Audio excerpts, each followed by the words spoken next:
Good afternoon or good morning, depending on where you all are at. My name is Naya Blair Hackworth. My pronouns are she, her, hers, and I serve as the Director of Inclusion in the NCAA Office of Inclusion. Welcome to our Athletics Diversity Inclusion designees, other members of the athletic community, members of DICE and NCAA staff, to maximizing your impact as an ADID, identity, strategy, and barriers. We are grateful to have you all here with us in the virtual space, and we are also grateful to continue to partner with the Diversity, Inclusion, and Equity Council of Excellence, also known as DICE, to offer programming and opportunities for ADIDs and those who support them. Today's event will be an opportunity to learn from some of our top diversity, equity, inclusion scholars and practitioners, as well as engage with other ADIDs as we discuss the intersection between identity, strategy, barriers that you as an ADID often have to navigate. So without further delay, let's get this program started, and I will now pass it over to DICE members, Dr. AJ Keaton and Marissa Robinson. Naya, I'm actually going to jump in quick because I'm going to be sharing my screen, but I thought you were going to say, let's get this party started. I think that that's a little bit more where we'd like to land. Good morning, everyone. I hope that you are well. Thanks for joining us on this Friday. I'm Sheridan Blanford. I use she, her pronouns, and I am the Associate Athletic Director of Diversity, Equity, Inclusion at the University of Washington, and also a member of our DICE executive team. So we are really excited to get started and have a lot of stuff to pack in the next hour and some change. So ask that you lock in, engage. Please use the chat function to ask questions and just engage with each other as if we were in person. So we're going to go ahead and get started. We all good? Alrighty, thank you. So as Naya mentioned, we're here to talk about maximizing your/our impact as ADIDs or folks in the DEI world doing DEI work in sport, and talking through a little bit with what that means when we talk about identity, when we talk about barriers, when we talk about strategy. So that is what we're here to do today. But before that, I want to just give you a little bit of a meeting overview. I always like to know where we're going. So we're going to tell you all a little bit about DICE. We have a lot of our DICE fam on the call, but for those of you that have not engaged with us, I want to tell you a little bit about who we are. Then we're going to go into understanding identity and how it impacts our effectiveness in DEI work as ADIDs. Talking about some common barriers that we have or will or are currently managing in the space. Then we're going to do a little bit of work with breaking down how do we actually navigate through those. Then the part that I'm super excited is we're going to hear some best practices from some of our membership about how they've navigated at all different levels of the NCAA. And then we'll leave a little bit of time at the end for some Q&A. So for just an overview, this is your DICE executive team, a group of great individuals who are here to really just support folks doing DEI work in sport. Started off super small, pre what we kind of coined as the George Floyd era, but has since grown because there's a lot of new positions that have full-time DEI capacity. But then obviously with the ADID designation, there's a lot of folks out there being designated with the work and really trying to figure out what does this mean? How do I have impact? And that is essentially the goal of this group, is to gather, create community, share best practices, and support one another. We also have our advisory board made up of another group of incredible individuals to help us navigate how to make both short and long-term impact. So I want to give each one of these individuals a shout out for their energy and effort to pour into this great work to support college diversity, equity, inclusion within sport. So that said, just a little bit, I've kind of hinted on what DICE is, but our goal or what we are out to do is to discuss, evaluate, and create tangible solutions that drive intentional growth toward inclusion and diversity within college athletics and sport. So we strive to come together as a community to support one another, as a lot of us have new roles or new designations. There's not a blueprint for doing DEI in sport yet. We're creating it as we go, but how we can support one another, but then also how can we use this experience that we have to then help shed knowledge in all of these other areas that we know DEI needs to be integrated. So DICE gathers once a month. It's a ongoing, continuously growing community, something that different than a lot of the professional development things that we engage in, that you kind of buy into, that you engage in with a short period of time. DICE is a community that you have access to all of the time.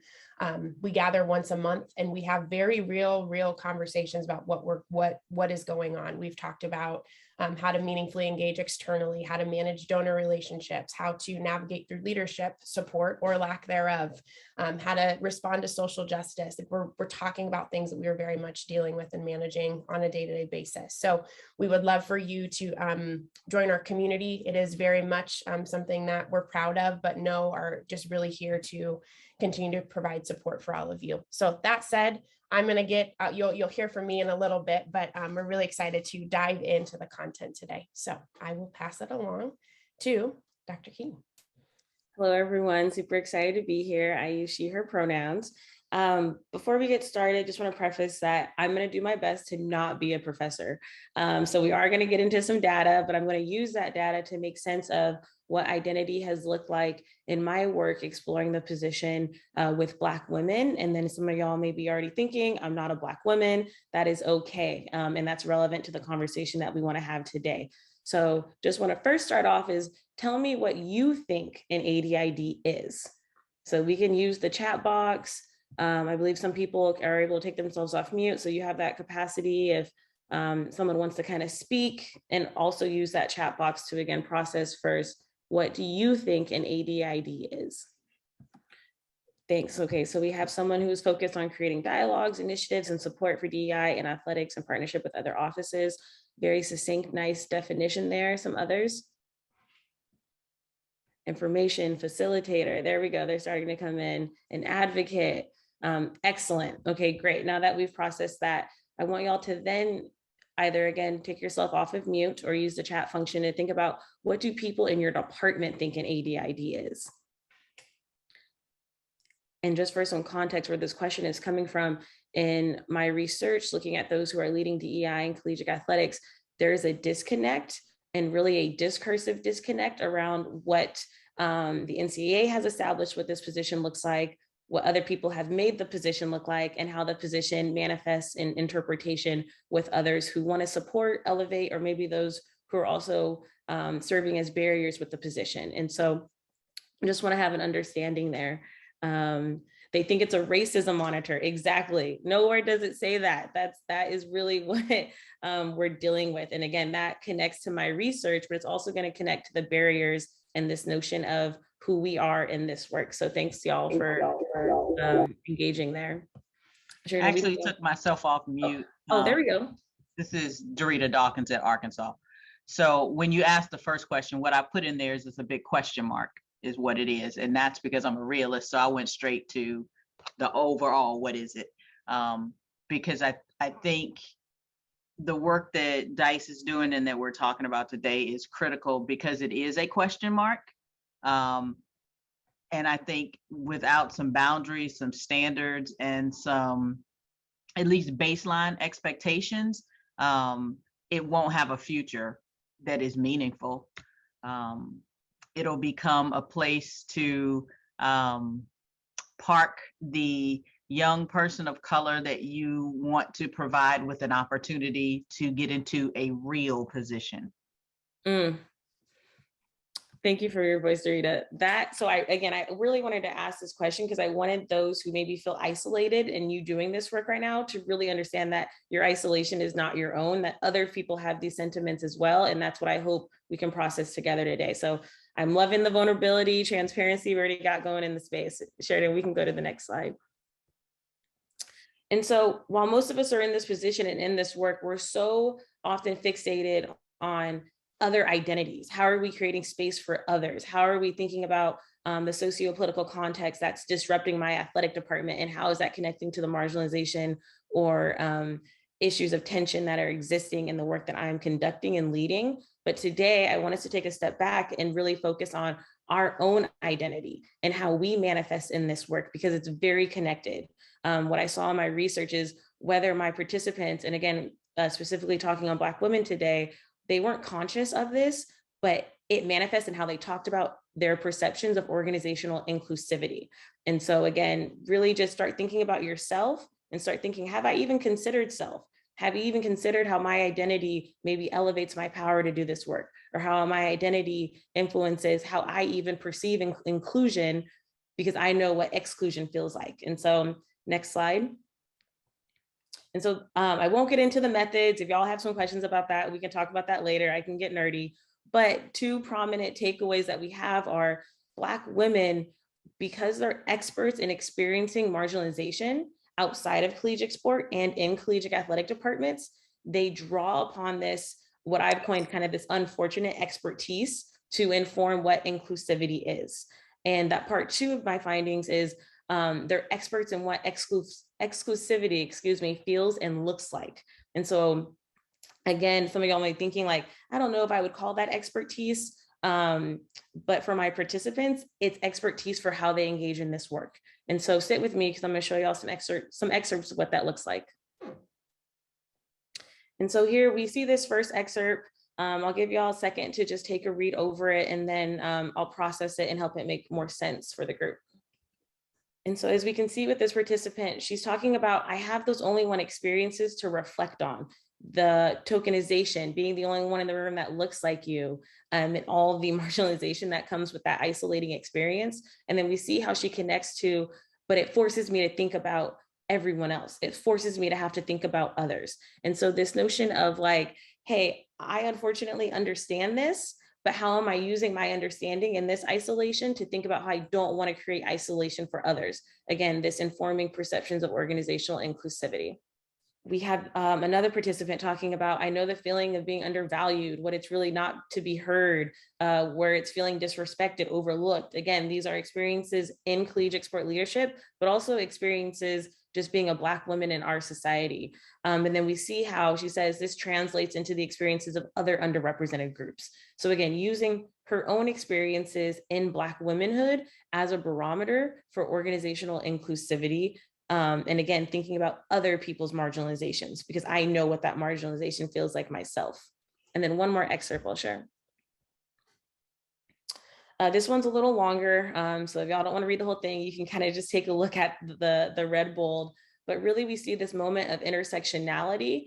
This participant really spoke to this in a prominent way and really had no idea that they were doing it. But as you can see, she's talking about, I have to deal with how I'm dressed in one space, that gender, but I also have to think about my hair in another space. And so we see how these entangled systems manifest as intersectionality, but it makes me have to think about other people's identities. And so we see how this individual is able to take a systemic and structural perspective of self and think about how other people are entangled in other systems as well.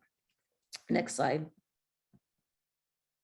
And so really what this work, again, focused on Black women, is we see how they consider the whole person because they understand how their whole personhood isn't being accepted, again, sociopolitically and in collegiate athletics.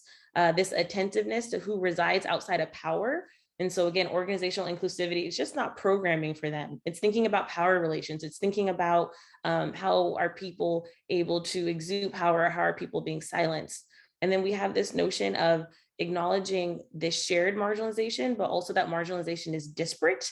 And so as we go to the next slide, although we see Black women, again, using this unfortunate experience of understanding marginalization, I turn this back to the group.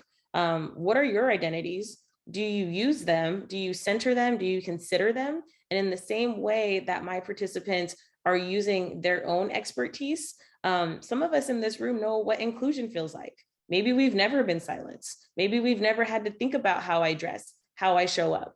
How are you using that to also inform your own perceptions of organizational inclusivity? And so it's not just, hey, I don't have these identities, I can't do this work, because as you'll see on the next slide, a majority of the people who are doing this work aren't Black women. And so again, I'm gonna pivot now and give it to my colleague Marissa, but as she'll build upon these points of, we all have points of marginalization and points of advantage. And if you're not using that to really think about how you're leading this work, then I don't think you're able to really bring your full self into the position in a way that can be beneficial to the work that you seek to get done. Thanks, Dr. Keaton. Yeah, so just adding upon what she said, one, I want to emphasize what we see here in the chat of just putting the language to feelings that Black women feel every day. And we wanted to make sure we included this information and talked about the identity based on research of Black women because that's such a prominent space in this, right? And you are also one of the first people to do research in this area, in addition to kind of the NCAA research that you see here on the screen. But it's really important to emphasize that we realize based on this research that it's not majority Black women doing this work or Black men, right? Of the individuals that completed the NCAA survey, majority of people that are in ADID positions on both the campus and the conference level are individuals that identify as white, right? So what does that mean in using your identity and how you show up in this space? As Dr. Keaton was going through this slide, some of you may have thought like, wow, I've never had to think about that, right? Like I've never had to consider how I show up in a space based on my identity because most of the time people have looked like me. And a part of that first step is recognizing that privilege that you have there. But I want to emphasize that it's okay to have privilege in this work, right? Like Dr. Keaton talked about how some of us know what it feels like to be included.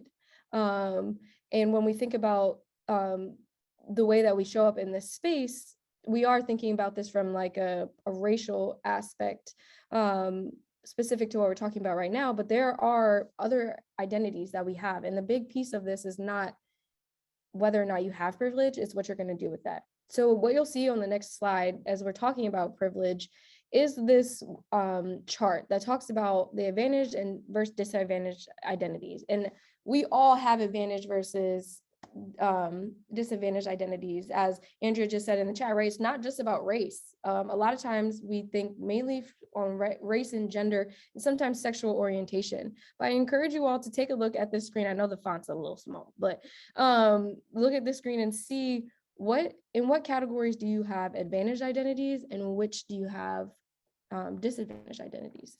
I know from a visual standpoint from the very beginning, like I'm a Black woman, right? I am not in my 30s, so I'm younger than 30. So if you think about those things, but I identify as straight. I am probably in like middle class, but I have 2 degrees. I'm Christian. I was born here. I'm able-bodied. Like there's a lot of other privileges that I have in this space too that I have to think about when I'm showing up.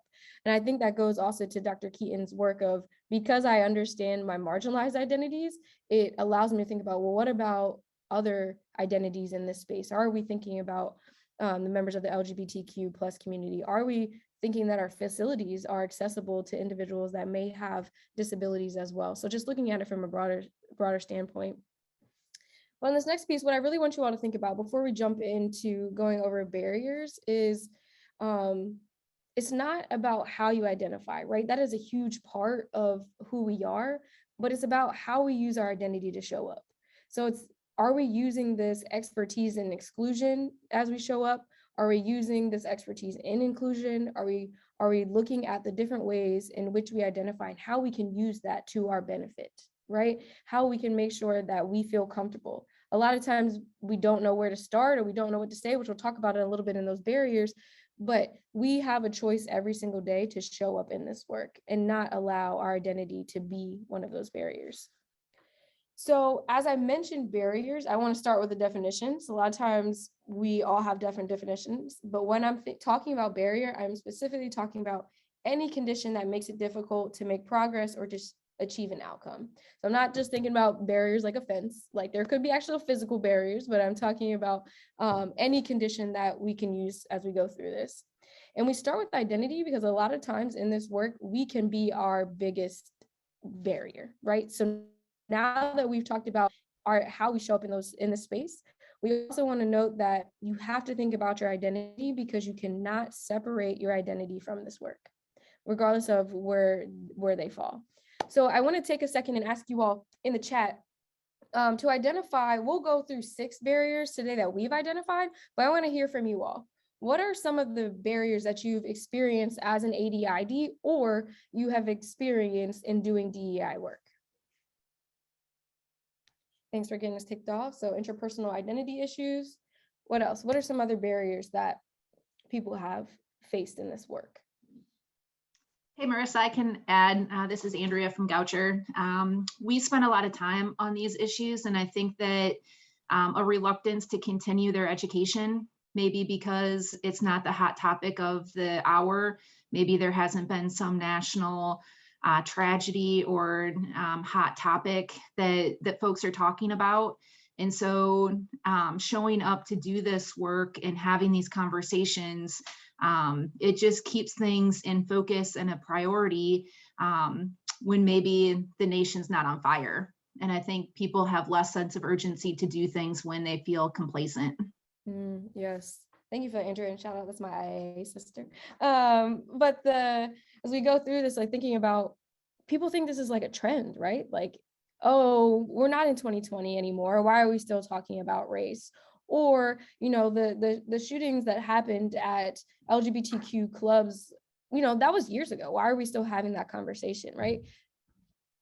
It's more so like people don't want to be proactive. Sometimes they just want to be like, oh, we'll talk about this when it's reaction.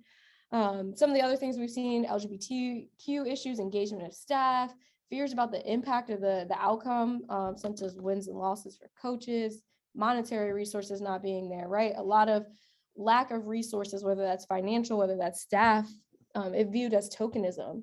A lot of great things in the chat here, engagement, people not being asked to be a part of the conversation, the burnout that comes from it, right? The buy-in to get from it. So like thinking about just the support, the engagement, a lot of different things, and a lot of these that we hear here, we are going to talk about throughout our time. So the 6 barriers that we talked about, starting with the first one here, is the lack of directive, right? You don't know where to start. I'm the first one in this role. Someone told me what to do. They were like, hey, take this, run with it. And you're like, what direction do I go? What does this even mean, right? Like, I'm not sure, where do I go from here? I'm still trying to understand what the role is. So we asked in the beginning, like, what is ADID? What does that look like? It could look very different on a campus here at Georgetown than it looks at another campus. So where do I even begin?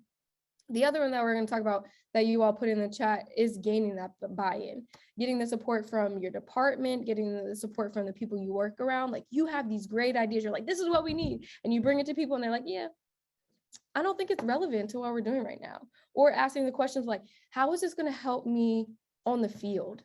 Like, we're trying to also grow people holistically, right? So like all of this, if they feel like they belong, they'll probably practice a little harder too, right? So like thinking of all of those things, like, how do we get buy-in?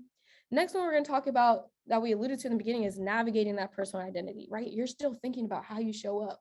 Like, oh, I'm white and I'm leading this, or I'm straight and I'm leading this. Like, I don't know what to do, right? Like, how can I use my identity to lean into this? Or how do I also use my identity to know, you know, I have some marginalized identities. This is a lot of weight to carry as a Black woman in this space. Like, how do I navigate showing up, but also self-care, right? So trying to work through that piece. The next one that we'll talk about are the lack of resources, right? You got no money, you got no stuff, you got no help. And if you got some of these other ones too, like, you just lost. Like, how do we continue to move forward if we don't have any resources to get this work done? And then the next one we're talking about is lack of leadership support. So we talked about gaining buy-in, but what if the people around you, your colleagues, are really on board with moving this forward, but it's not coming from the top down? When we try to make true policy change, we need leadership in those roles. And what if we're not getting that support? How do we truly make the change that we seek to get if we do not have that leadership support? And then the last one that we'll talk about is limited capacity or multiple roles. We do identify that a lot of you have the ADID title, but you also are a head coach, an assistant coach, an assistant AD, compliance. You already do 6 jobs in your one title, plus now you have this as well. So how are you holding these multiple titles with the same and getting the work done with the same amount of hours in the day, right? Like, we all know in athletics, the hours that we work are not enough as is with one job. So now with multiple roles, how are we executing all of those things? And this is just a snapshot of all of the things that you all put in the chat. So there are going to be multiple other barriers that you will have a chance to work through for yourselves, because it's really important that we don't just talk about what's in our, right? Cool, we can talk about all the negative pieces, but we're really about how do we do something about it. So not just talking about it, but doing something about it. So with that, I'm gonna pass it over to Amanda and Sheridan to talk about how we put all of this into practice. Absolutely. Thank you, Marissa, for setting this up. So now what we're going to do is we've talked a little bit about identity and we've talked about barriers. Now we're going to move to strategy. And just as a little caveat, this is how we move through our DICE meetings, is we usually have like some content exposition where we share some information, share data, share research. But then this is my favorite part, is then we set you up to work through some things. So we've talked about identity, we've talked about barriers and structures, and now we're going to move into strategy. So before I pass it off to Amanda, I just want to set us up to really think about some of the barriers that you all have listed. So if you see this great format on the screen, it's the effective problem solving model that DR Works created. So we have awareness and community building. We're made aware of a problem. We then moved to information gathering, analysis, vision planning, action, reflection, evaluation. And while like that sounds great, what often happens, especially if we're made aware of a problem, is we move directly from that awareness to the action, but we don't take the proper time, as Marissa was just saying, to really dive deep into what does this actually mean to what we have impact in and what we can do about it. Because we all have barriers. We all are navigating through, whether that's the uniqueness of the role, as she just mentioned, a handful of those other elements. Let's take time to really focus on the information gathering, analysis, and vision planning. So that's what we're going to spend our time doing today. And Amanda's going to set us up. I will already let you know that we are going to go into breakout rooms. So start to kind of ready yourself. Hopefully that doesn't hopefully we don't lose anybody, but you will be. That is a very much core to who we are as DICE, really wanting to make sure that we create space to interact and engage. And we are doing it this way. We are not going to share best practices on the front end. And we're doing it because a lot of us are pushed to really think about what we're doing without guidance. That said, we're going to put the agency on you to start to work through some of the barriers. Think about the barrier that you wrote in the chat, to set you up to work within kind of your personal reflection, identifying a handful of things as Amanda's going to go through, and then working through these things with your peers. So Amanda. Yes, thanks, Sheridan. And I just put it in the chat, which is our overcoming barriers model that is derived from the effective problem solving model. And we want this for you all, just for the sake of time, to start filling it out. Of course, we're going to go through it all together because we are going to reflect on it in our breakout room. So the first thing is to identify the primary objective. Typically, from what Dr. Keaton, Marissa, and Sheridan have shared, is that we usually sprung into action without thoroughly going through the process before we even get to those action steps. So again, identifying your primary objective and really asking yourself, what is one thing you would like to accomplish in the future? Next is actually identifying what the current barrier is and potential barriers that will deter you from accomplishing that objective. And after that is reflecting on if there are any identity or structural elements that Marissa eloquently touched on in place that are further perpetuating that barrier. So throughout the presentation, we've heard about identity and how structures play a role. So really thinking about next is our controllables. You know, what is it that we have control over? And we provided some questions like, do we need to get other people involved? What does creating buy-in look like? Do we need to create partnerships? And who is going to be there to help you support the cause of really accomplishing that objective? Then finally is the action piece. Again, as you can see, we went through a lot of steps before we even got to the action piece, but really being able to really think about everything that we need to weed out before we kind of get into those next steps. So as you start filling out your objective, your overcoming barriers model, we wanted to provide an example of what your model will look like in the next slide. So for an example, to increase staffing and support within the DEI area is a primary objective that maybe a lot of us can resonate with. And the next one is identifying the barrier, which is maybe I'm the only full-time support staff designated for DEI, and I'm responsible for supporting all 650 student athletes, all staff and coaches, just to give an example. And then with that barrier, the DEI department is brand new and no one understands why DEI is important. I think even from the chat, we saw that maybe people don't even know what an ADID is. So really being able to educate and provide that information so that people have that mutual understanding. And then maybe I'm the only person of color within leadership and it's hard to get people on board. Another thing is maybe we don't have a budget yet. As we know, lack of resources and financial resources can for sure play a role into that. Then what do you have control over? Some examples we provided is leadership over department-wide education, creating that DEI council, maybe thinking about those people that should be involved, and completing a climate survey. Something that maybe others can think about is reaching out to your DEI office that's on campus that do those climate surveys. Then lastly is the strategy to navigate. So you can kind of already see just what those action steps are, just looking through those things, but really thinking about what are those next steps that you do need to take. And I know I kind of zoomed through that pretty quick, but you do have that file in the chat. So you're able to fill that out yourself, because again, in the breakout rooms, we're going to be able to do some peer mentoring and just really discuss everything. I love all the questions or the answers in the chat, and I can already tell we're already on the same level in terms of a lot of the barriers that we are experiencing.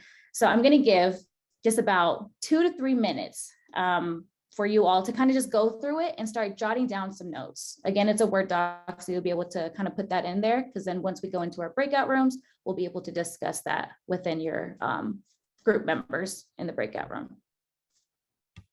So for us really wanting to utilize the time in the breakout rooms, we could go into our next slide. And of course, this is something that can also be filled out during your breakout rooms. So each person will have a total of 4 minutes. For the first 2 minutes, you'll share information about your barriers and kind of everything that you've kind of put in into your model, and what strategies and actions that you believe you can take on to overcome that barrier. And then the next 2 minutes, we'll just get feedback from the breakout room and really being able to bounce off each other's ideas and how other people have maybe navigated through those different barriers. And we would love to have someone just be assigned in the breakout room to keep track of time so that everyone can get their feedback and get their full 4 minutes. At minimum, I hope that you got to meet somebody new across maybe the state, the region, the country, maybe at a different level than you, but hopefully you're able to make and build a relationship, because at the core of everything DICE does, I know that I lean on a lot of people on this call, and it's really important that you can continue to expand your network, because sometimes this work, not sometimes, a lot of the times this work can feel incredibly isolating. So to really build connections and lean on people is super, super important. So I'm super, super, super excited for this next part. And usually in our DICE meetings, what we would do is a large share out. However, with 100+ people on the call, that's may prove itself to be a little bit different or difficult. So what I'm going to do is I'm going to just share my screen real quick and get us back to the PowerPoint, but then do this really cool element. It's going to be almost like a, what do you call it? Like a panel and a best practice share and a presentation, like has a baby in this next 10 to 15 minutes. And what we're going to do is we're going to hear from some of our membership. And as Marissa identified, there were 6 barriers that we identified. So this is just a visual of who you're going to be hearing from, but I'm going to stop sharing my screen so then you can see faces. We have individuals across the country who have willingly shared a little bit, or willingly going to share a little bit of their expertise of how they have overcome the barriers. So what I'm going to do is, again, stop sharing my screen. Just wanted to give you a visual of who you're going to be hearing from. But I'm going to start with Ian. Give me just a second. I just lost the screen. Ian Connell from Dartmouth College. Ian, what I would love for you to do is I'm going to share the barrier, right? This main barrier. And then what you're going to do is you're just going to give us like a quick lightning round, speed round of some very like actionable things that you've been able to do, what you've learned, that type of stuff. So Ian, Dartmouth, D1, represent, DICE member. Ian, how have you navigated with kind of navigating your personal identities and doing DEI work as the ADID at your institution? Yeah, it's a question I've thought a lot about as a white man on senior staff of an Ivy League institution. I think there's multiple layers of privilege there. And the areas, I loved Marissa's slide earlier, the areas of disadvantage I have are all totally invisible. And so I think that becomes a barrier for our underrepresented groups, period, feeling like, are they being represented? And so I've really been conscious to first share the message throughout our department. I think more white men need to be carrying the load in this work. And when we look at the ADIDs across the nation, there are a lot of us that are in the positions of ADID and in positions of power to be able to carry the load. So it's not just on the Black women of our department. And so we've had 2 head of varsity sports that were Black women who said, Ian, I think you would be great in this role. And I said, yes, because I don't think you should be carrying this alone either. But it's also been able to create a really good pathway to our senior leadership. A couple specific things that we've done is looking at empowering people who share identities with our affinity groups to be in the leadership roles of each affinity group. And so not putting any of our Dartmouth Black Student Athlete Alliance members in the role of, let me teach this white man what it's like to be a Black student at this institution, but let me create a space where we feel comfortable.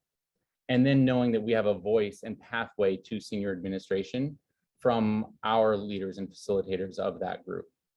And then secondly, I think it's been really important to be able to attend all sorts of events and forums across our campus. And so I'm the single white man on several different boards on campus right now, looking at whether that's Asian American studies in our academic wing of our institution and adding an Asian American studies element, and then being part of several of our DEI councils on campus that provide me with the opportunity to be learning from various constituents across the board. And then the thing that's personally helped me most, kind of identifying my barriers, is working with a coach and doing the IDI myself. So I think I have my IDI results that I keep kind of on my desk with my action plan next to me, but the intercultural development inventory, looking at our personal cultural development and growth to be able to identify where are my strengths and where are my barriers. And that's been incredibly helpful for me to be able to know what my blind spots are, because I'm not going to pretend that I don't have them and that I don't have opportunities to grow. And then it's been helpful to be able to model that for our coaches and really specifically be able to kind of call out some of our white coaches to be able to say, hey, it's really important that we're doing this work. If you want to bring a diverse student athlete population to your team and in your recruiting, here's the stuff that I think we need to be doing together. So those are a couple of my first initial thoughts there, Sheridan. I love it. First initial thoughts. Well, you gave a lot. I saw a lot of folks writing things down. So I appreciate you so very much. Thank you for your lightning round and talking about how you navigate your personal identities as the ADID. So awesome. Thank you, Ian. All right, our next barrier, we're going to talk about kind of lack of clear directive. That was something that popped up, and we are going to hear from Bridget Johnson-Teta. She is the Associate Commissioner at the GNAC, the Great Northwest Athletic Conference. Again, we gotta love all the acronyms, and that is a D2 conference. So Bridget, if you wouldn't mind dropping a few dimes on the people of this call to talk about how you have navigated without having directive. Yeah, so I think the first thing I did was just make sure I took this, the new role when it was implemented, to our Diversity, Equity, and Inclusion Committee to talk with them a little bit about it. And then they came back with a few directives on kind of ways to start, because it hasn't obviously been built into our strategic plan and some of those other things. So the base level, we just compiled a list of who our ADID representatives are within our conference, created a listserv, and then have scheduled regular meetings. And those meetings aren't super in-depth. They're just more kind of an overview, and then talk about what individuals are doing on their campus and just exchanging of ideas. I think that can be really helpful to work with your peers who have similar institutions, maybe resources, those types of things. And I think that has been valuable for our conference members. And so that's kind of where we've started. I don't know that we've gotten really far, but I feel like just having those regular meetings has been super helpful for our group to kind of start that brainstorming session on what things should look like and what those directives should be, versus it's just me coming up with them and then kind of dictating them down. I love that. Thank you, Bridget, for sharing that. I think a few things that you pulled out is start small, right? There's a lot of work to do here, but to really say, if you don't have clear directive, choose 1 to 2 to 3 things that you want to do super, super well, and dive into that and create some structure, create some foundation for that, and then build, right? Because you are building that structure and that consistency, that's going to allow a lot more things to come from, and to also support you, right? To surround yourself with people to say, what do you all think? So it doesn't just fall on you within your directive. So thanks for your lightning round. Great to see you. We appreciate you. Our next barrier is limited resources. This is something all of us in some capacity are dealing with, no matter what institution you are at. If it's personnel, if it's financial resources, if it's support, it's something we're all dealing with. So we are joined by Katie Green from Bowdoin College, D3 institution. Katie is the assistant AD for operations and is the DEI coordinator as well. So Katie, as at a D3 institution, how do you navigate, or what have you been able to accomplish with this whole notion of limited resources? Sure, thank you so much for having me. One quick disclaimer, I will say that one of our barriers here at Bowdoin is not the lack of commitment from our administration. We have a very good administration who has bought into this, and I understand that that's not the case everywhere, and I know people are battling that, but that just as a disclaimer, as I go through a little bit of this, that we do have a really good administration who has backed us very much in our efforts here. So just talking a little bit more about lack of funding or things that you can do without a big budget behind you. The first thing we did was create a DEI committee on our campus that includes student athletes and athletic staff and members of our greater community. So our Title IX coordinator, people across campus. From there, we created a DEI website, just linked to our athletic page with resources, some videos, links to our handbooks, things like that. That DEI committee then went through our staff handbook and our student athlete handbook in full detail, and it will blow your mind the things that are in there when you start to look at it from a lens of a DEI perspective. The language that you have in there that's been in there 10, 15 years that is just very outdated and very exclusive. That was another thing that we did. And then just from there, we started creating allyship posters in all of our locker rooms, in our spaces. The NCAA, we know in sports, operates in a very binary space, and we are trying to break that here at Bowdoin as best as we can with gender inclusion signs within our locker rooms and within our spaces, our athletic spaces, our football stadium, things of that nature. And then one of the, I guess, two last things that we've done is we've added a DEI committee member to all of our search committees in our interview process. We now ask DEI related questions in the interview process for head coaches all the way down to assistant coaches. We ask them about their journey to allyship. We ask them about their dedication to self-education and growth, and we want them to know that that's part of their job here and when they come here. And then finally, we created a theme calendar for our coaches. So a theme calendar every month has a different theme. We give them links to activities to run with their team. I email the theme out every month to our coaches to say, here are some activity options for your team. Here's what our training is going to be this month. So really all low budget items that you can do that really make a big difference across your campus.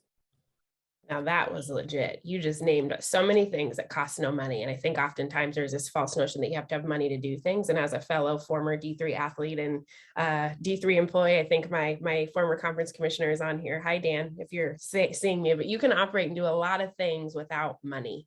And to then also utilize the people, right? Because I think oftentimes we hear DEI is everyone's work. So if it's everyone's work, then we're going to formulate these different councils, committees, groups, partners, et cetera, to say, all right, it's everyone's work. So let's put that to action and put some onus on other people so it doesn't just fall on you. I think that that's a great thing. And you just named so many things, again, that don't cost any money, that you can utilize your positionality and your leadership over those that are around you to really help get some things done. So appreciate you. Thank you for joining us. Thanks for your lightning round. Our fourth barrier, we are going to talk about gaining buy-in from the department, and we are joined by the Juliana Smith from Colgate University, is a deputy AD and senior women administrator. So Juliana, I would love if you'd give us a lightning round on how you've been able to increase or gain buy-in from your athletic department when it comes to supporting DEI.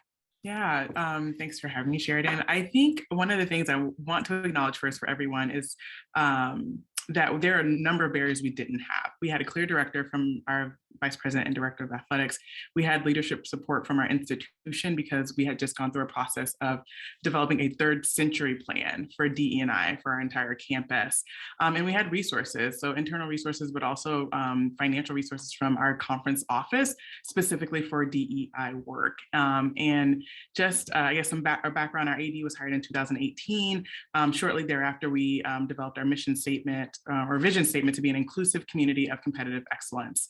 And having that vision statement like clearly showed our commitment to that work. And we originally started with a DEI committee that was like an interest group. And then we received an official charge from our vice president and director of athletics to create, to develop a plan that aligned with our institution's plan that included strategies and initiatives for us to continue this work in our division. Fast forward, we're in the midst of this work, then 2020 hit. So this is all pre-2020. And it actually happened, timing was amazing in that we got to the point in our planning process where we needed to engage with our division. And so we actually invited student athletes from our leadership groups, SAC.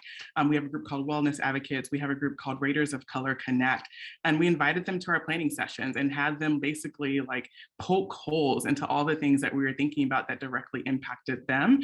We refined the plan, and then our athletics director allowed us to have a division-wide feedback session. So we shared the draft with the entire division before the meeting, and then we got together and we went through it section by section, and people asked questions, and more of them were like clarity, like, what do you mean by this? This falls under this strategy, but I don't think this particular initiative gets to that end. And so we took that feedback. It allowed us to see where the plan was weak in some areas or missing things in some areas, and went back to the drawing board, not to the drawing board, went back, refined it some more. And then when the plan was published, there was something that I think that everyone was proud of because everyone felt like their voice was heard and reflected in the plan. That's super, super solid. And again, great to have that leadership buy-in, but still then to take that and localize it with everyone, right? Like in your community, quite literally everyone getting that feedback, because then it creates that buy-in, that ownership, but then also creates accountability. It's like, no, you saw this. So in the case that you don't, or you fall through the cracks or you don't want it, it's like, no, this is a department agreed upon plan. So I think that that's really cool to how super unique way to think about localizing your efforts and creating that community accountability. So appreciate you. Thanks, friend. Good to see you. Good to see you. For our fifth barrier, we are joined by Kenny Donaldson from UCLA, one of my great friends. And Kenny is going to share with us a little bit about the barrier of wearing multiple hats. A lot of us do this too, right? Some of us have this full-time DEI role like myself, but then a lot of us have the 10 other titles and responsibilities, et cetera, that Marissa mentioned. And Kenny is one of those people who's doing a lot of things. So Kenny, if you wouldn't mind sharing with our group, lightning round, how you navigate the barrier of wearing multiple hats and still having impact in the DEI space. Yeah, definitely. Thanks, Sheridan, for having me. So as Sheridan mentioned, I'm associate AD, so I oversee 4 sports, in addition to also serving as our director of EDI, and I'm also adjunct faculty on campus. So in those roles, EDI is at the core of everything that we do. So the 4 teams that I oversee are predominantly white sports. So people would think, well, what kind of EDI work can you do? But specifically, a lot of our student athletes that are on those teams that are from marginalized populations, whether it's students of color, LGBTQ students, whatever it may be, don't have the support on those teams because they feel isolated. So as a sport AD, I connect with all of my students, but particularly those that may feel more marginalized, to have conversations with them. In addition, for those of you that are on here that oversee sports, I highly encourage, and we can't really mandate it at our school, but I highly encourage all of our coaches when they're doing coaching searches or assistant coaching searches to have a woman and or a person of color in their candidate pool. And if they don't, I start to do research to recommend some of those to them as well. And then also when we're using vendors. So if our team's traveling, we're eating out, are we supporting small businesses? Are we supporting LGBTQ owned businesses, women of color? When we're doing vendor searches for some of the items that our team needs, are we thinking of other groups and minority groups, specifically women of color, that we may not be using to supply any items that our team may need? As a faculty member, I work with, I'm actually at the AERA conference right now, for those of you that do research, and the president of AERA, I co-teach with Dr. Tyrone Howard. And what we use our class for a lot of times is to get student athlete feedback on what's happening for teams. And it helps us my co-teacher, he serves as our special advisor to our athletic director for equity and social justice. And we were specific with that name. And what we're able to do is gather data real time from our student athletes to see what's happening, what's not happening on teams, and how can we kind of fill those roles. And then last, a lot of folks mentioned the EDI committee. I think that's huge. I oversee our EDI committee, but we make sure that we have one member from each of our departments. So whether it's marketing, whether it's development, we have one person from each of those areas, because again, there's so many hats that you have to wear. I can't be everywhere at the same time, but to have allies in those areas that are embodying our EDI culture, I think is important. And then the last piece for me, I serve as our advisor to our Black student athlete group. So for me, our Black student athletes have really, as we all know, the last 2.5, 3 years have gone through so much. So to be there as a sounding board, an advisor, and an advocate for them is huge for me. That's awesome. So what I gathered from all the things you just shared is like, you can do it, right? Like you can wear multiple hats and you can still have impact in the DEI space. But one thing that I really appreciate that I want to call out, Kenny, is you talked about, people kind of think DEI is like this like separate thing. But what you do is you center DEI and integrate it in all that you have control over. So when you think about sport administration, you think about hiring, you think about teaching, you think about gaining feedback, like you're integrating DEI as a part of that, which is ultimately what we'd like to get to a space of everybody doing, so our roles don't have to exist. But I want everybody to really think about what Kenny says. It's like, if you have oversight of all of these different departments, how can you then integrate DEI as a part of that, rather than always having to think about it as like this separate thing that we have to do? So I love that. Thank you so much, Kenny. Good to see you. Enjoy AERA.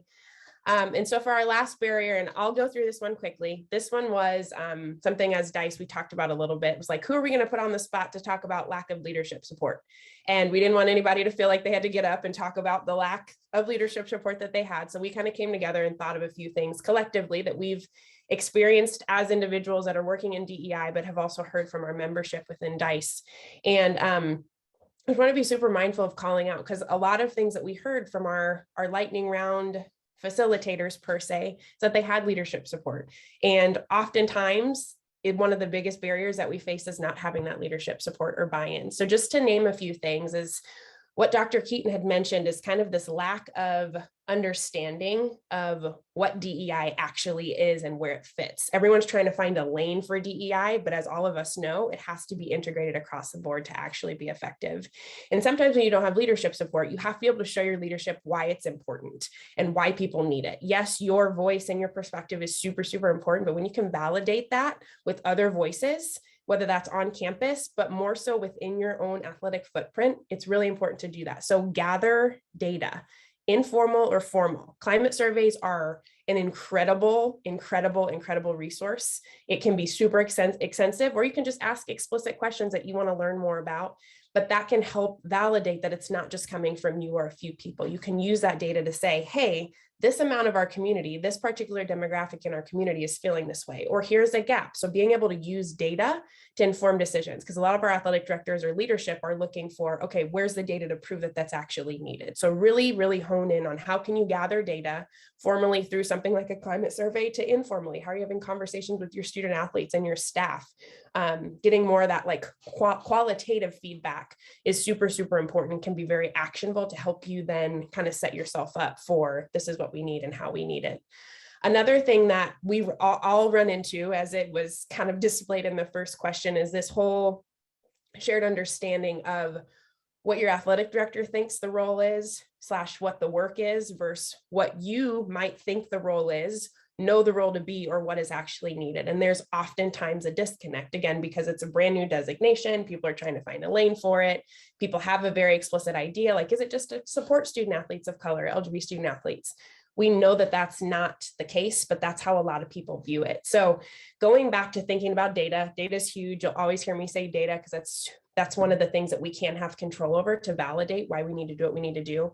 But something that's also super important from a strategy side, because a lot of this work is very strategic. You have to be very thoughtful. You really need to be thinking about who your AD is listening to, who your AD looks up to, is around, surrounds himself with, is influenced by, and really starting to build relationships with or be in spaces. If it's donors, great. If it's coaches, great. If it's student athletes, great. If it's peers across campus that might hold their same title, maybe your chief diversity officer or a provost, building relationships with those folks, because oftentimes folks in positionalities of leadership, they're going to need to hear things from people that they're kind of similarly on when it comes to like a hierarchical level. So how can you build relationships with and then show value of work to those individuals so that they can kind of be advocates from a strategy side coming from all sides? So that's another thing, is to think about who in your community has influence and how can you use those individuals to continue to kind of help push the agenda and give that understanding and hold that leadership accountable. So those are two very explicit action items. Obviously, we could go dive super deep, but I recognize that we are at time. So I just want to be super, super mindful of that. Last but not least, what we would like to do is share, if I can find my screen here, I got 10 screens open here, is share our DICE information. So we have, we are again, a collective that gets together every month, and we're always looking to continue to serve all of you past just when the NCAA puts information out there, these things on. We're super thankful for the partnership, but we want to just put our information within the chat. And if you all wouldn't mind, or you're interested in learning more, feel free to reach out to any of our DICE executive members. But also if you're like, hey, this is something I need, this is something I want to engage in, utilize for just community gathering, space to ask questions, space to share best practices. So we are super, super, super, super thankful, want to be super mindful of time. A handful of us will stick around to answer any last minute questions that you have. But Naya, I will open it up to you to finish us out, and then we'll stick around to answer any questions.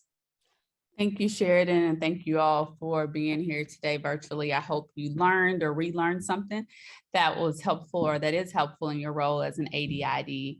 There was a lot of information shared that we can use not only now, but strategically as we continue to do the work on your campuses and with athletics down the road. As an association, I just want to point out a few things that, one, we want you to know from a legislative standpoint that the ADID is a staff member, as you all know, designated by your chancellor president or their proxy, who serves as a conduit for information related to national, local, and campus level issues of diversity and inclusion, and someone who supports diverse and inclusive practices related to athletics. And so we want to encourage you to understand that this designation is not meant to be where you are the only person to drive change or to create diversity, equity, and inclusion belonging opportunities within your athletic department or conference office. Yet that often happens, as you stated, in terms of barriers, stated in surveys that we did last year. Yet we are working diligently to communicate what the ADID is, not only to the athletic community, but also how diversity, equity, and inclusion work is a shared experience, similar to what Kenny Donaldson stated. And so we are reminding athletic departments and conference offices to not only consider, but also to articulate and be central in helping to plan what diversity, equity, inclusion efforts should look like within your athletic communities, right? We know that changing a culture is a process, and we hear you, and we will continue to find ways to support you in your role as an ADID. And today's was one opportunity that we're partnering with DICE, continuing to partner with DICE to do this. And lastly, as you may be aware, we have a special session for ADIDs on June 15th during the NCAA Inclusion Forum session. And this will be an experience to engage with other ADIDs, learn about relevant resources and opportunities, as well as hear from diversity, equity, inclusion leaders, and we'll talk about future plans of support. So thanks again for joining us today, and to our partners at DICE for delivering educational and engaging content. And thank you all for what you do and the difference that you make in your communities. So thanks again, and enjoy your day. Naya, this is Dorita at Arkansas. I just want to make a statement to you. Okay. I shared this with Mark Emmert at the Final Four, and Felicia Martin was in the room. We talk about diversity, equity, and inclusion work not being one person's job. So I think there should be the opportunity for institutions to designate formally through the association more than one person as the ADID. I'm gonna write that down. Thank you for sharing. All right, everybody, have a great day. Those of you that want to stick around, we're here to answer questions or just be in community. But I hope that you all have a great and blessed rest of your day and an awesome weekend ahead. So I have a question just for anybody who wants to answer it. My name is Daisy, and I'm assistant AD at Springfield College. And I'm the ADID there. And I don't know, I just, as a young professional and a person who is kind of living in this experience while trying to learn and teach it, I don't know, what would you say is some advice that you would give to help people who aren't experts, so to speak, kind of like navigate and help make the experience better and continue doing meaningful work and things of that nature? Because like I love what I do, I love the DEI world, but I'm still learning and living in it myself too, and constantly growing. So I don't know, advice from anyone who wants to give. Don't be alone. What do you mean by that? Embrace the fact that you're still learning it. So know that you need to lean on other people, and don't try to hide that. Be upfront and honest about, here's where I am in this journey. People come along with me. Obviously, you have to be careful who you say it to and how you say it, but know that I'm going to have to seek some training before I share some information in this space because I don't have it. So don't try to do things you can't do. Like, I don't know if you were a student athlete, I was not, but if you were a hurdler, you don't run out with a pole and go try to pole vault without some instruction. So you keep hurdling until you get some lessons on how to pole vault. You don't go out there and try to do that by yourself. So know that you're going to have to partner with some other people until you build up your muscle in, particular areas, and don't beat yourself up about it. Just know that's where you are in your journey. I mean, we got a few, most of us are not experts, but we are people who care about this. Mm-hmm. And just give yourself that grace. I am a person who cares about this, who is growing as a professional.